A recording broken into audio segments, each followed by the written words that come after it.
حضرات محترم،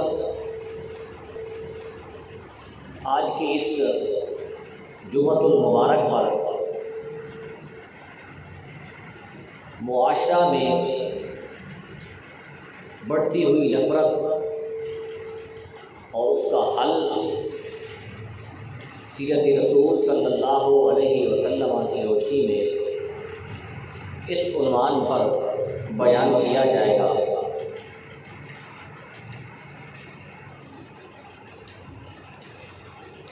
آج جس معاشرہ میں، جس سوسائٹی میں میں اور آپ رہ رہے ہیں،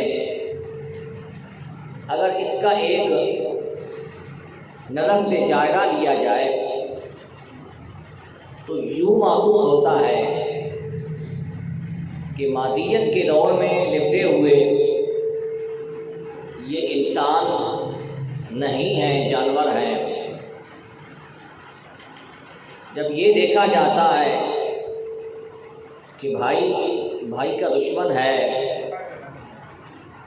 بھائی کا گلا کاٹ رہا ہے، باپ بیٹے کو قتل کر رہا ہے، بیٹا باپ کو قتل کر رہا ہے،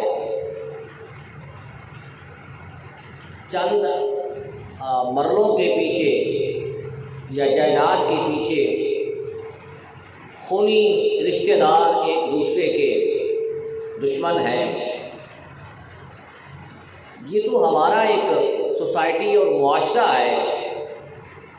گھروں کے حالات دیکھ لیں، کس طریقے سے ہمارا جو خاندانی نظام ہے، گھریلو جو سسٹم ہے، خواتین کے جو جھگڑے ہیں، مسائل ہیں، وہ کس حد تک پہنچ چکے ہیں کہ بچوں کی لڑائی پر، بچوں کے کھیلنے اور کودنے یا بچوں کی گلی محلے میں جو معمولی سی لڑائی ہوتی ہے، اس لڑائی نے ہمارے گھروں کو تباہ و برباد کر دیا ہے۔ وہ اس وجہ سے کہ وہ لڑائی پھر خاندانوں کی لڑائی بن گئی اور اس پر کئی لوگ بھی مارے گئے۔ یہی نہیں، پھر جب ہم ایک دوسرے لحاظ سے معاشرہ کے دوسرے گروہوں کو دیکھتے ہیں، مثال کے طور پر ہم جب دیکھتے ہیں کہ ہم مسلکاً یا مسلمانوں کے جو فرقے ہیں وہ آپس میں کس طریقے سے دست و گریبان ہیں، وہ کتنے ایک دوسرے سے نفرت کرتے ہیں اور اس کی بنیاد پر کتنے لوگ مارے جاتے ہیں۔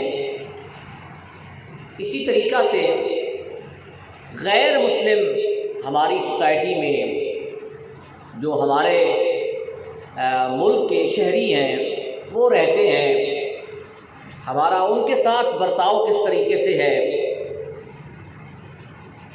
پھر اگر آپ اوورآل ملک کی صورتحال کو دیکھیں، سیاسی معاملات کو دیکھیں، سیاسی حالات کو دیکھیں، تو وہاں بھی منافرت، تشدد، نفرت اور ایک دوسرے سے دوری بہت زیادہ بڑھ گئی ہے۔ سیاسی لحاظ سے جو ہماری دشمنی ہوتی ہے وہ بھی دست و گریبان اس حد تک پہنچ گئی ہے، اور ایک سیاسی دوسرے سیاسی کے اوپر، یہ ایک سیاسی ورکر دوسرے سیاسی ورکر کے اوپر کس طریقے سے بہتان باندھتا ہے، اس کی کردار کشی کرتا ہے اور اس کو زیر کرنے کے لیے طاقت کا استعمال بھی کرتا ہے اور مختلف طریقوں سے اس کو ٹارچر کرتا ہے۔ ملک کے سیاسی حالات بھی اگر دیکھیں تو ہاں بھی منافرت، ایک دوسرے سے دوری بہت بڑھ چکی ہے، اور پھر عوام کے اندر ایک ایسا غم اور غصہ ہے کہ دوسرے کی بات کو ہم سننا بھی گوارا نہیں کرتے، اور ہمارا ریئیکشن کیا ہوتا ہے؟ فی الفور اینٹ کا جواب پتھر سے دیتے ہیں، اور کوشش یہ ہوتی ہے کہ ہم نیچے نہ ہوں۔ کسی نے اگر کوئی بات کر دی ہے، ایک بات کی ہے، تو ہم آگے سے 2 باتیں سناتے ہیں۔ کسی نے اگر ایک گالی دی ہے تو ہم اس کو 2 گالیاں جب تک نہ دیں تو ہماری طبیعت کے اندر سکون نہیں آتا۔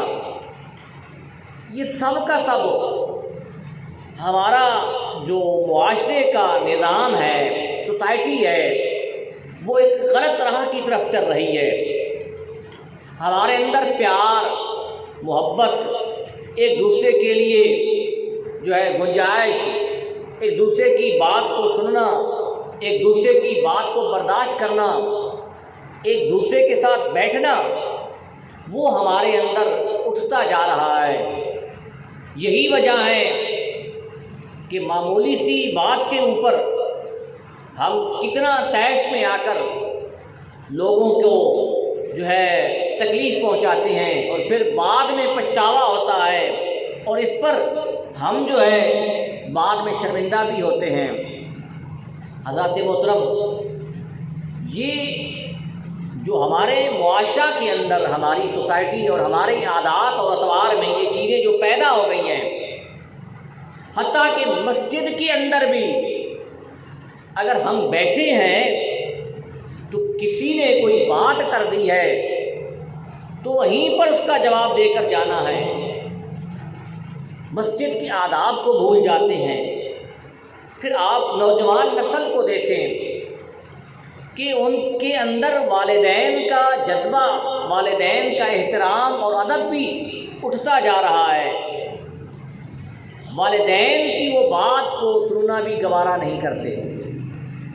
والدین کے سامنے ہی وہ طیش میں آ کر، جوش میں آ کر بڑے بڑے غلط فیصلے کر دیتے ہیں، گالیاں بولتے ہیں۔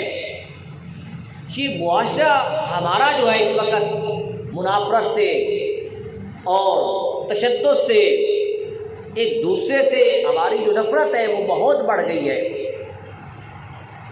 اس کی بنیادی وجہ یہ ہے، اس کی اصل وجہ تو یہی ہے کہ ہم جب اسلام سے اور رسول اللہ صلی اللہ علیہ وسلم کی تعلیمات سے دور ہوئے ہیں تو پھر ہمارے اندر یہ چیزیں پیدا ہو گئی۔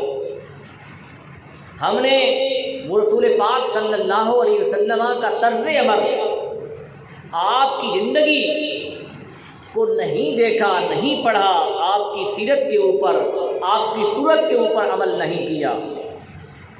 ورنہ اگر ہم رسول اکرم صلی اللہ علیہ وسلم کے سیرت کو اور آپ کے کردار پر عمل کرتے تو آج ہمیں یہ دن دیکھنے نہ پڑتے کہ ایک بیٹا باپ کے گریبان سے پکڑ رہا ہے اور ایک باپ اپنے بیٹے کو اپنے ہاتھوں سے قتل کر رہا ہے جائیداد کی خاطر، دولت کی خاطر۔ یہ چیزیں ہمارے اندر پیدا اس وجہ سے ہو گئی ہیں کہ ہم جو قرآن اور حدیث ہے اس کو بھلا دیا ہے۔ قرآن مجید فرقان حمید نے کیا کیا ہمیں بتایا ہے؟ قرآن تو کیا کہتا ہے؟ وَالْكَاظِمِينَ الْغَيْظَ وَالْعَافِينَ عَنِ النَّاسِ، کہ مومن لوگ وہ ہیں جو غصہ کو پی جاتے ہیں، لوگوں کو معاف فرما دیتے ہیں۔ پھر اللہ تبارک و تعالیٰ نے فرمایا خُذِ الْعَفْوَ وَأْمُرْ بِالْعُرْفِ وَأَعْرِضْ عَنِ الْجَاهِلِينَ،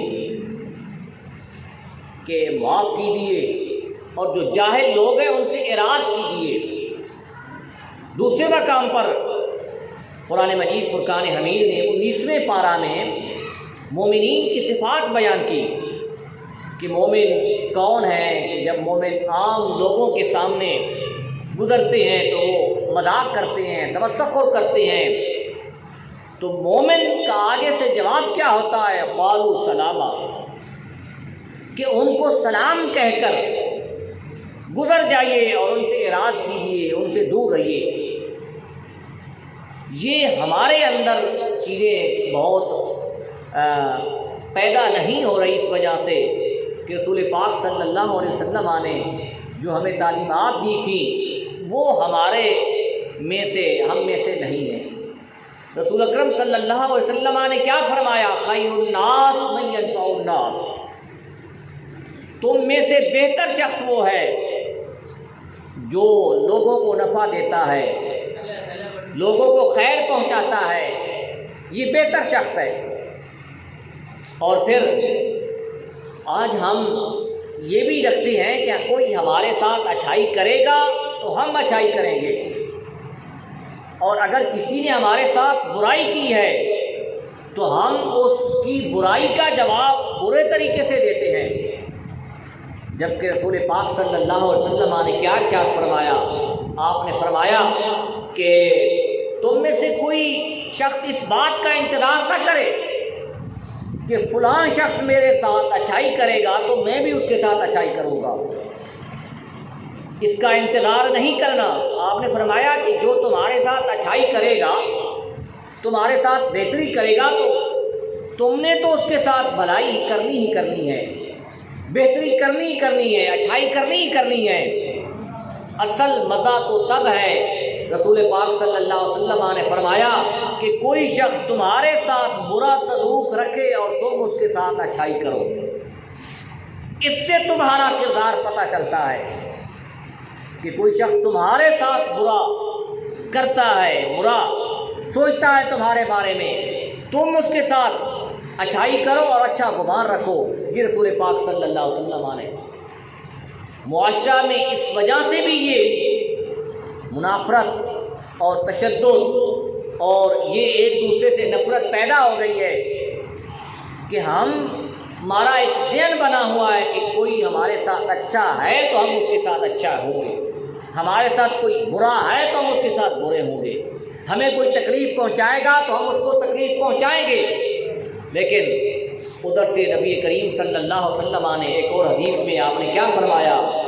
آپ نبی کریم صلی اللہ علیہ وسلم فرماتے ہیں کہ مخلوق خدا اللہ کا کنبہ ہے، اللہ کا خاندان ہے یہ پوری مخلوق، اور فرمایا کہ اللہ تبارک و تعالیٰ اس کو محبوب رکھتا ہے جو اللہ کی مخلوق سے پیار کرتا ہے۔ انسانوں سے پیار کرنا یہ اللہ تبارک و تعالیٰ سے پیار کرنا ہے۔ معمولی سی بات کے اوپر ہم لڑ پڑتے ہیں، جھگڑ پڑتے ہیں، اور یہ بھی نہیں سوچتے کہ ہمارا اس کے ساتھ تعلق کیا ہے، ہمارا اس کے ساتھ رشتہ کیا ہے۔ اس سے قطع نظر صرف میرے اندر ایک جوش اور جذبہ ہوتا ہے لڑنے کا اور اپنے آپ کو بڑا پیدا کرنے کا۔ نبی کریم صلی اللہ علیہ وسلم نے جس معاشرہ میں قدم مبارک رکھا اس معاشرہ کی حالت بھی آپ کو ذرا ذہن کے اندر رکھنی چاہیے کہ نبی کریم صلی اللہ علیہ وسلم جس مکہ میں آپ نے نبوت کا اعلان کیا تو وہ معاشرہ، وہ سوسائٹی، وہ لوگ اتنے سخت دل ہو چکے تھے، ان کے دل اتنے سخت تھے کہ اپنی بیٹیوں کو زندہ درگور کر دیتے تھے۔ اس معاشرہ میں، اس سوسائٹی میں قتل عام بہت زیادہ تھا۔ کتنا قتل عام تھا کہ ایک اونٹنی کے چرنے کے اوپر، جنگلوں میں جو چراگاہ ہوتی ہے اس کی اوپر ایک خاندان کی دوسرے خاندان کے ساتھ لڑائی ہو گئی، اور وہ جنگ 40 سال تک جاری رہی۔ ایک قبیلہ دوسرے قبیلے کے ساتھ لڑتا رہا۔ مکہ میں معمولی سی بات کے اوپر تلواریں نکل آتی تھیں۔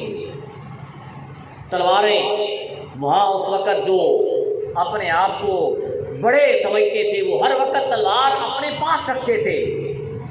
پھر ایک اور جنگ ہوئی ہے جس جنگ کی 80 سال تک بھی روایت ملتی ہے کہ 80 سال تک وہ جنگ جاری رہی خاندانوں کے درمیان۔ رسول کریم صلی اللہ علیہ وسلم اس معاشرے میں آئے جس معاشرے میں نفرت ہی نفرت تھی، تشدد ہی تشدد تھا، جنگ ہی جنگ تھی، قتال ہی قتال تھا۔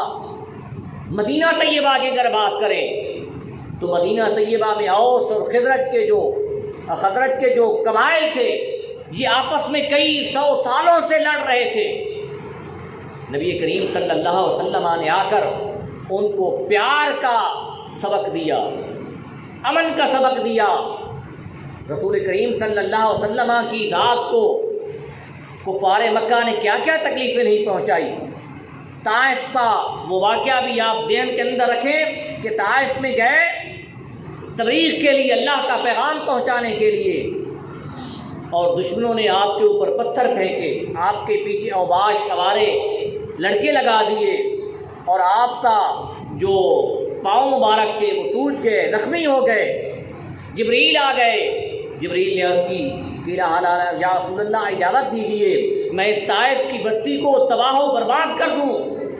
میرے اور تمہارے نبی نے اس وقت کیا دعا کی کہ الہ العالمین اس میری قوم کو ہدایت عطا فرمائے، انہوں نے مجھے نہیں پہچانا۔ وہ رسول، وہ نبی مجھے اور آپ کو ملا ہے جس کا کردار کیا تھا کہ اپنے سگا جو جان کے دشمن تھے ان کو بھی معاف کر دیا۔ نبی کریم صلی اللہ علیہ وسلم ایک جنگ میں ایک درخت کے نیچے لیٹے ہوئے تھے، ایک دشمن آپ کا آیا، اس نے تلوار لی ہاتھ میں، تو نبی کریم صلی اللہ علیہ وسلم کو وہ کہتا ہے کہ آپ کو کون ہے جو مجھ سے بچائے گا؟ نبی کریم صلی اللہ علیہ وسلم کا اللہ کی ذات پر توکل کیا تھا؟ فرمایا کہ مجھے اللہ کی ذات بچائے گی۔ اس کے ہاتھ سے وہ تلوار گر گئی، رسول اکرم صلی اللہ علیہ وسلم نے وہی تلوار اٹھا لی اور فرمایا کہ اب تم بتاؤ مجھ سے تم کو کون بچائے گا؟ اگر ہم ایک دوسرے کو دیکھیں تو ہمیں جب بھی کوئی موقع ملتا ہے، ہم جو ہے دشمن ہے چاہے رشتہ دار ہے، ہم اس کو معاف نہیں کرتے، اس کے اوپر وار کر دیتے ہیں، اس کو تکلیف پہنچا دیتے ہیں۔ کسی کا جانی نقصان کرنا ہو، مالی نقصان کرنا ہو، کسی انداز سے بھی ہم اس کو معاف نہیں کرتے۔ لیکن میرے اور تمہارے نبی نے کیا کیا کہ اس جو اپنا دشمن تھا، جس نے چند لمحے پہلے آپ کے اوپر تلوار کے ساتھ حملے کرنے کا ارادہ کر لیا تھا، اس کو بھی معاف کر دیا۔ پھر نبی کریم صلی اللہ علیہ وسلم کا طرز عمل دیکھیں، آپ کس طریقے سے جو آپ کے دشمن تھے ان کو ساتھ کس طریقے سے سلوک ان کا تھا۔ حضرت ابو سفیان نے ابھی اسلام قبول نہیں کیا تھا، نبی کریم صلی اللہ علیہ وسلم کے ساتھ معاہدہ کیا کہ 10 سال ہمارے اور آپ کے درمیان جنگ نہیں رہے گی، اور وہ معاہدہ کفار مکہ نے توڑ دیا، اور حضرت ابو سفیان مدینہ طیبہ میں آئے۔ نبی کریم صلی اللہ علیہ وسلم کے گھر ان کی صاحبزادی تھی، تو نبی کریم صلی اللہ علیہ وسلم نے اپنے دشمن، ابھی اسلام قبول نہیں کیا تھا، اپنے دشمن کو اپنے گھر میں آنے کی اجازت دی۔ کون ہے ہم میں سے جو اتنا برداشت کر سکے؟